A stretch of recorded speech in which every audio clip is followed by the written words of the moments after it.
Welcome back. We continue some more discussion on unbounded operators. So, first I will again discuss a couple of examples, and then we will develop some more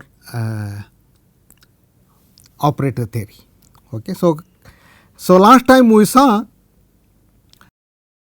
an example of operator in little L2. So, that is a discrete case. So, now I discuss the continuous analogues of that example. Okay. Now, so this is example. Okay. Now, the space we are working is write that. So, this is C0 Rn. Okay. So, this is the, so let me describe that space, the space of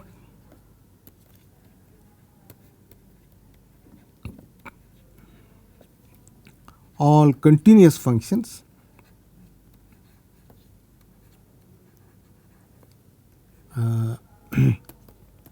defined on Rn, continuous functions,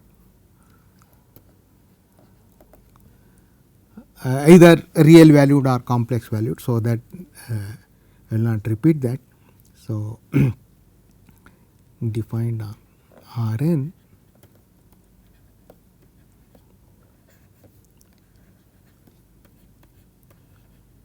so which are small at infinity.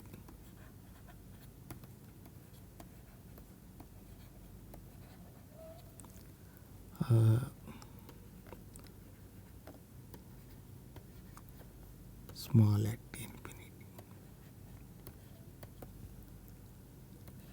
Okay. So, let me explain that what is that small at infinity. So, if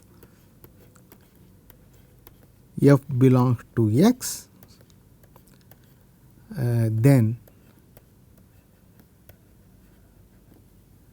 for each epsilon, so this is part of the definition, that smallness. So, f is continuous, of course, that is fine. For each epsilon positive, there exists a compact set, compact K in Rn such that mod fx is less than epsilon for all x outside K. Okay. So, that is the definition of small at infinity. Equivalently, so you can check that equivalently,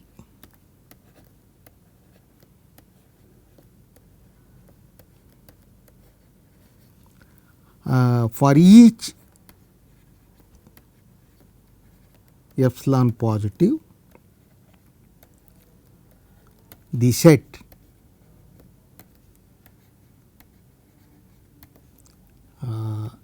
of all x in Rn such that mod fx is bigger than or equal to epsilon is compact. Okay. So, that is the definition of a continuous function being small at infinity. So, then you can check that.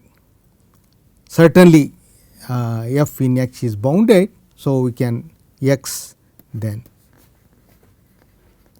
x with sup norm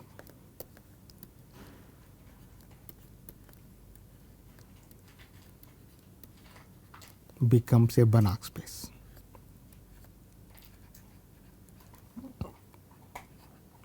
So, you write down and verify yourself that the sup norm defines a norm, and then it is also complete.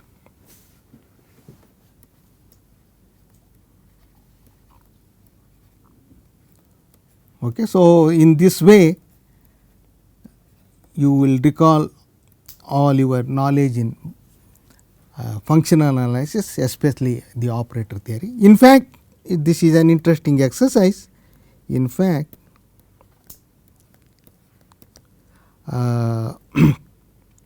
if f belongs to x, then f is uniformly continuous.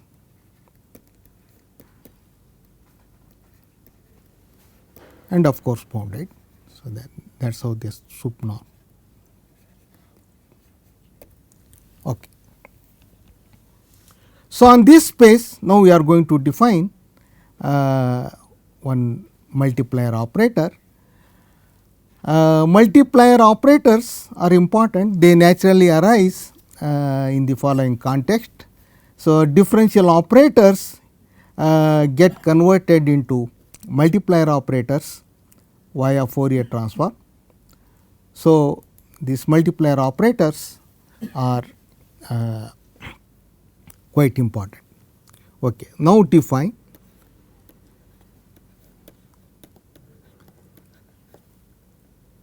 A by, so this is a linear operator. So A f is equal to m f. So f is in x. Okay. So again let me write that. So this is the space C0 Rn, where m is just a continuous function.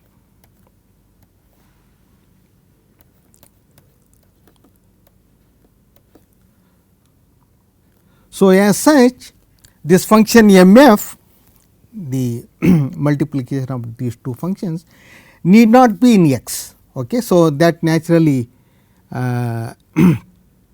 restricts the domain, the definition of A. So with domain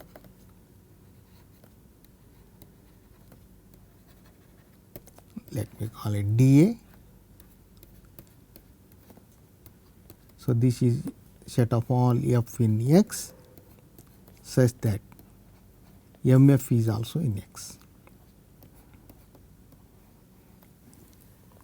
Okay. So here is the proposition. So I will not. So this is again a good exercise for you. Okay. So that. So A is a linear densely defined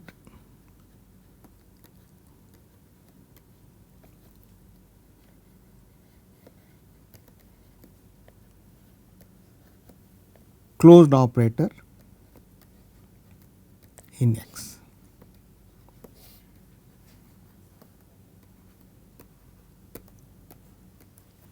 Okay. And second part, so we are interested in the spectrum and resolvent set. So once we know one of them, so the other is immediately known. So the spectrum sigma of A is the closure of the image of A. Okay. So this image of A, not image of A, sorry, that function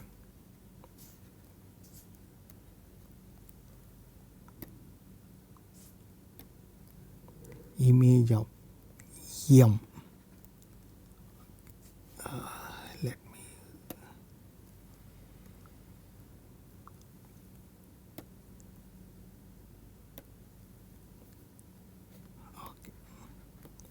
image of m is image of image or range, whatever terminology you use, range of the function m. So if it is a real valued function, then it is the subset of R, otherwise it is subset of the the complex plane, okay, C. Okay. So let me just quickly, so this linearity and this closeness are straightforward because we are using the sup norm in X. So let me just say why this is densely defined. So in fact you can show, so let me write as, okay, if you consider smooth functions or just even continuous functions with compact support. Okay, so certainly this is part of dA and also dense. Okay, so this is dense in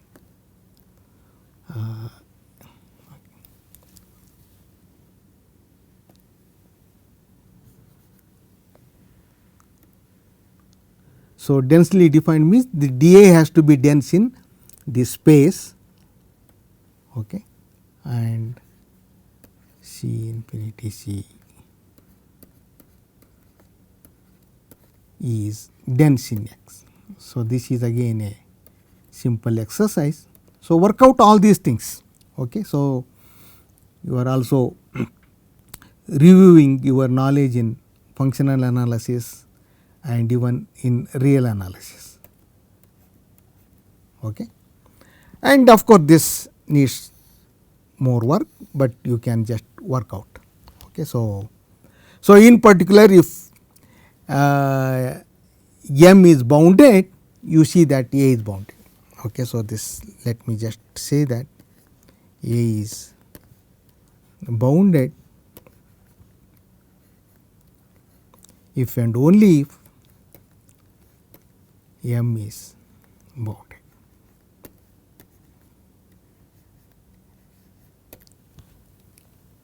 Okay.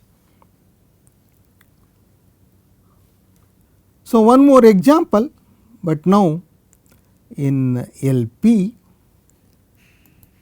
Okay, so one more example.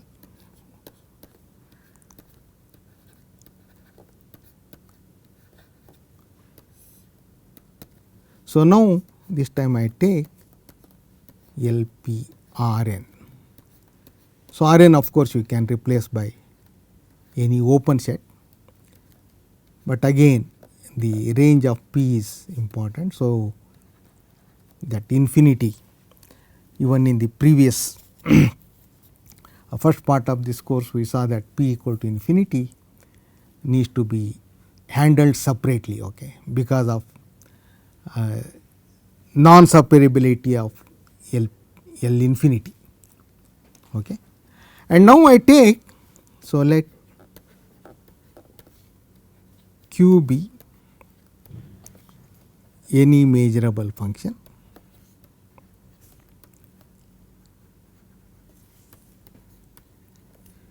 finite almost everywhere.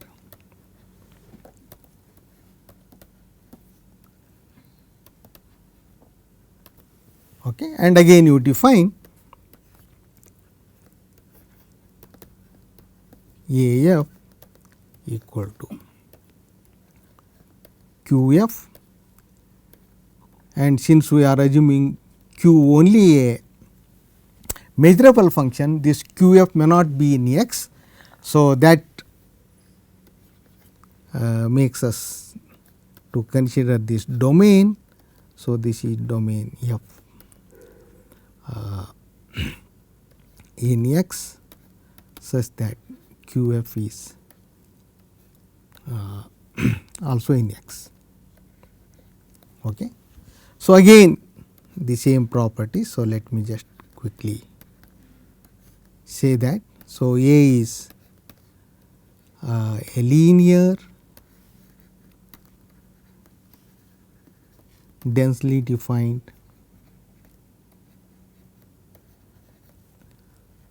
closed operator.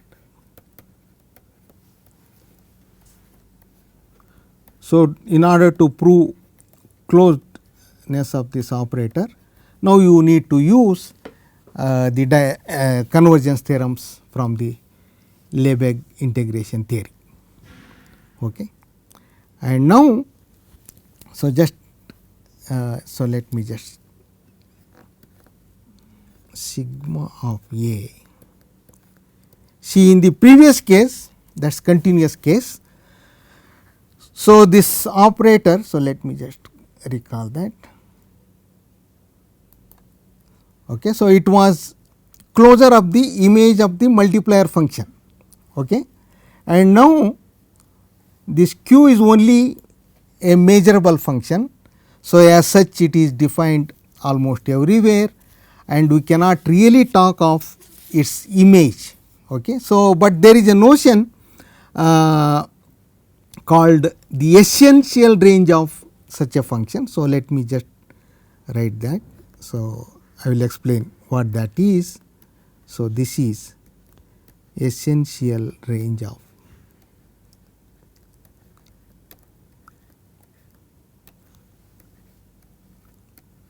Q.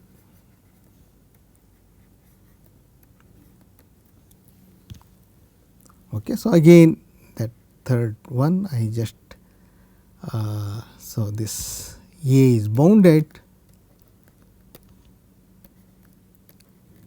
if and only if Q is L infinity. Okay. So, let me explain. So, again I want to just see how you get this quickly and what is this essential range of Q. Okay. Those two terminologies, those two things I just want to discuss.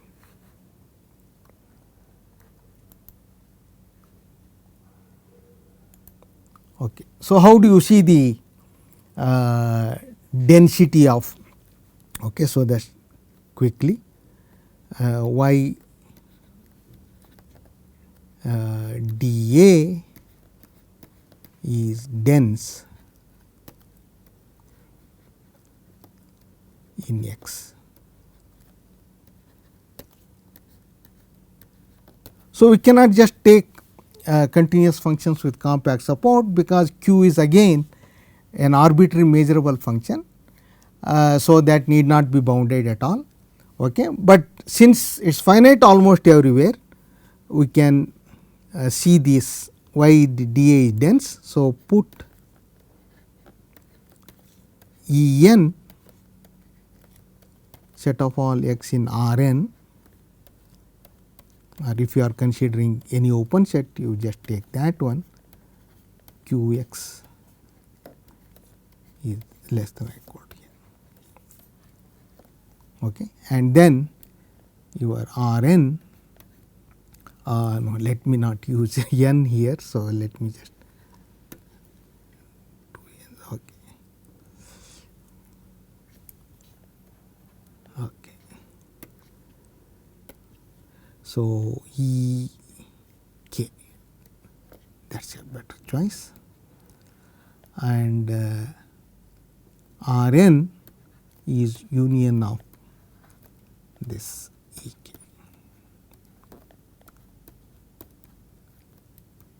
Right. So, if f is in X, so that is in L p, put f k is f into this characteristic function. Okay.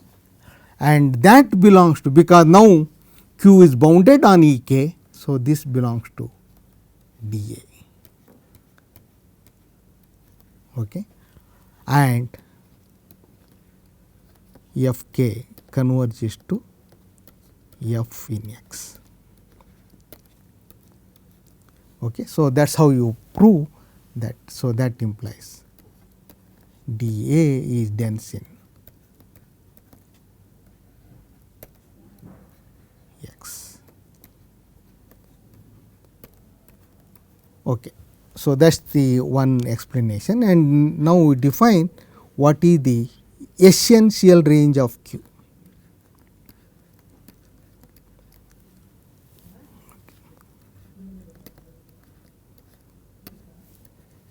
Range of Q.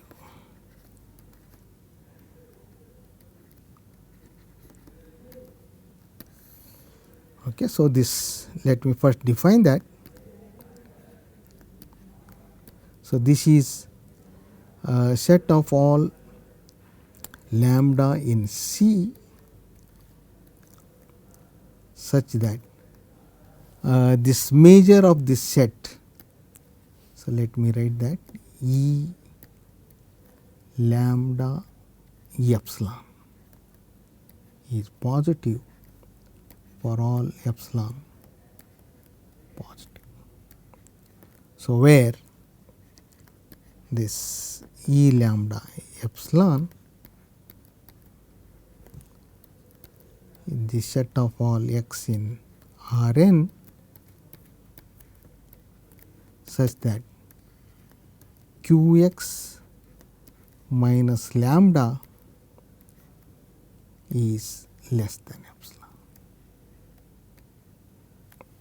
Okay, that is the set, and that measure, this measure is just Lebesgue measure, has to be positive for all epsilon positive. Okay. It may look strange, but immediately you observe that if Q is continuous, so work out all these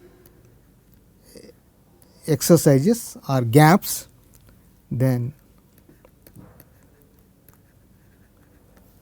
Q essential, the essential range of Q is simply coincides with the previous one.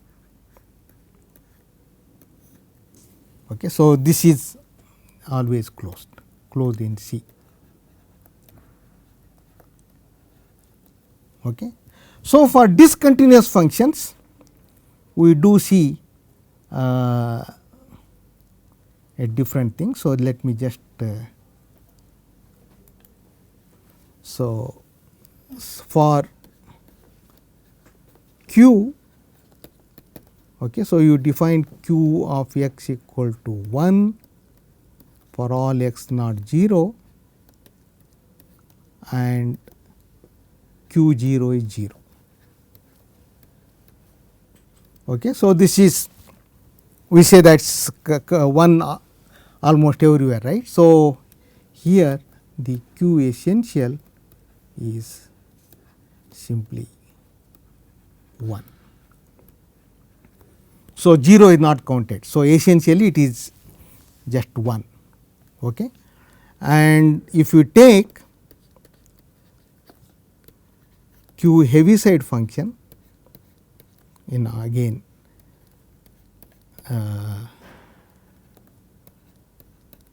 in n equal to 1.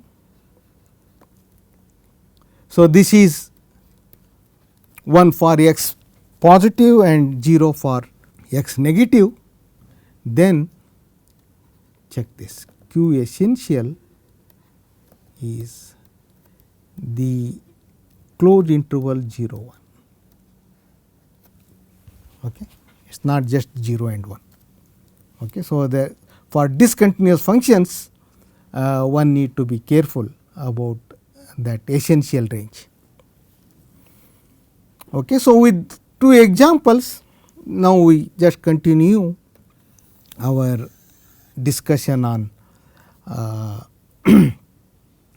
unbounded operators. So one of the important notions we need to understand is about adjoint of an operator. Okay, so edge.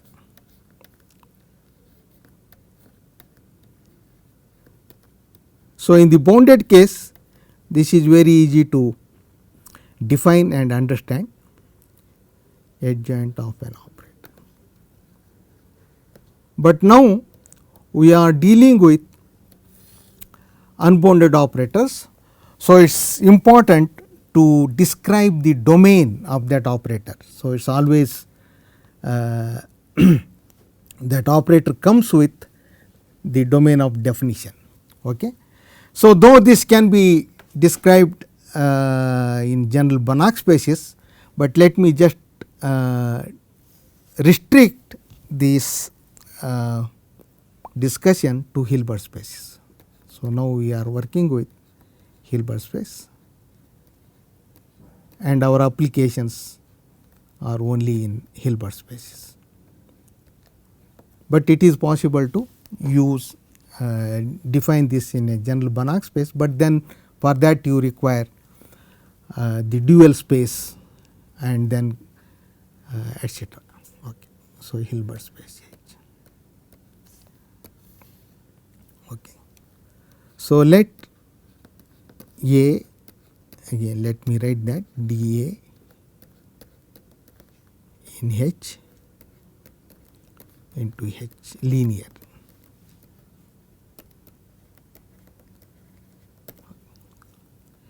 A is called a symmetric operator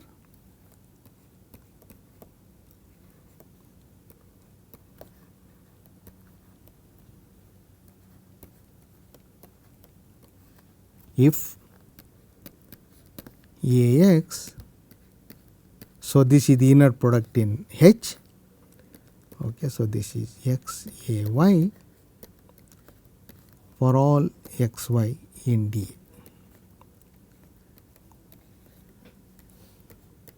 Okay, so remember both this x and y are in dA, then only this relation makes sense. So, in case of bounded operators, this is equivalent to self-adjointness, but we see, so far we have not defined what is the adjoint. There are, in unbounded case, there are symmetric operators which are not self-adjoint. So, that calls for discussion when a symmetric operator becomes a self-adjoint operator. Okay. So, this so now I describe the adjoint. So, let me go to another page. Okay. So, adjoint.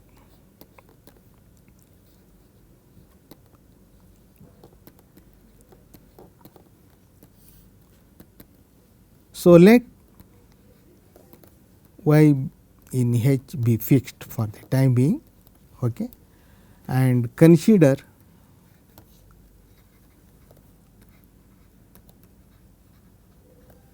the functional x going to A E x y. Okay, so this is from dA and in general C. Okay, let me write that. Right. Suppose this is continuous. Suppose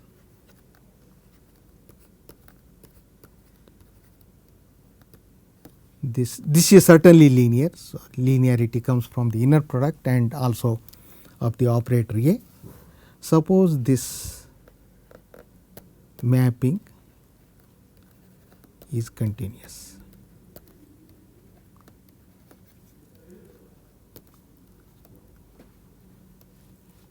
Okay.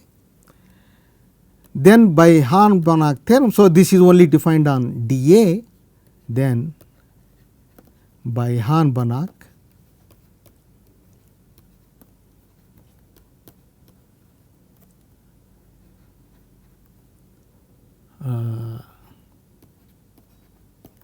extend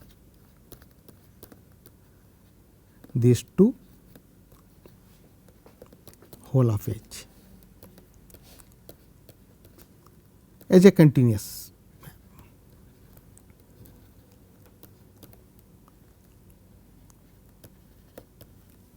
Okay.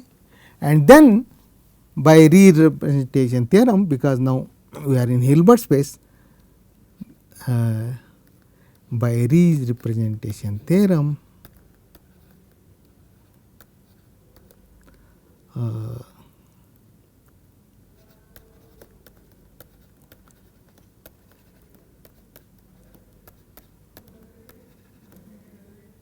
so that is given by an element in H itself. Okay. There exists Z in H such that AXY, that is the mapping, okay, is equal to XZ for all x in dA. Because we do not know what the extension is, but on dA the function is given by this inner product AXY. Okay. And again Hahn-Banach theorem does not guarantee a unique extension. So, there could be many extensions, and for different extensions we may get different Z. Okay. If so, here the importance of the density, if dA is dense in H, so this is the region we all the time consider dA is dense in H, Z is unique.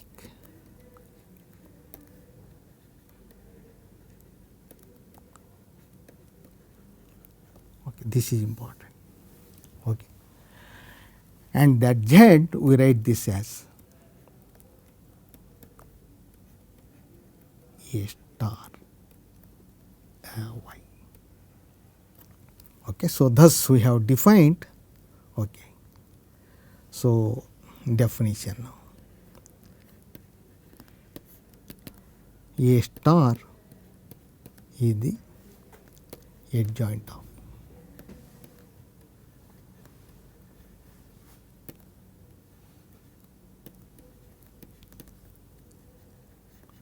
of A. Okay. So, we have this A star is only it comes through this. Okay.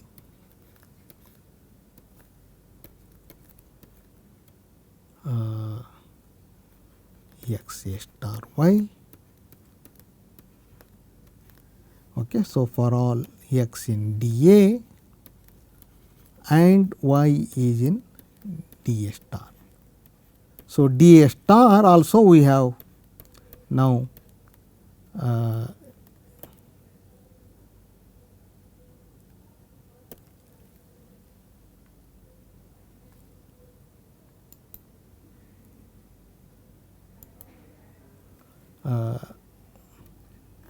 y in dA star, and the domain of A star precisely consists of such y, okay, for which this mapping is continuous. So, y this dA y in dA star, whenever this mapping x going to AXY, x belongs to dA is continuous.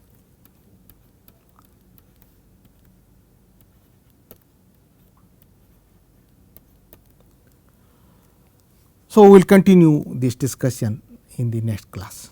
Thank you.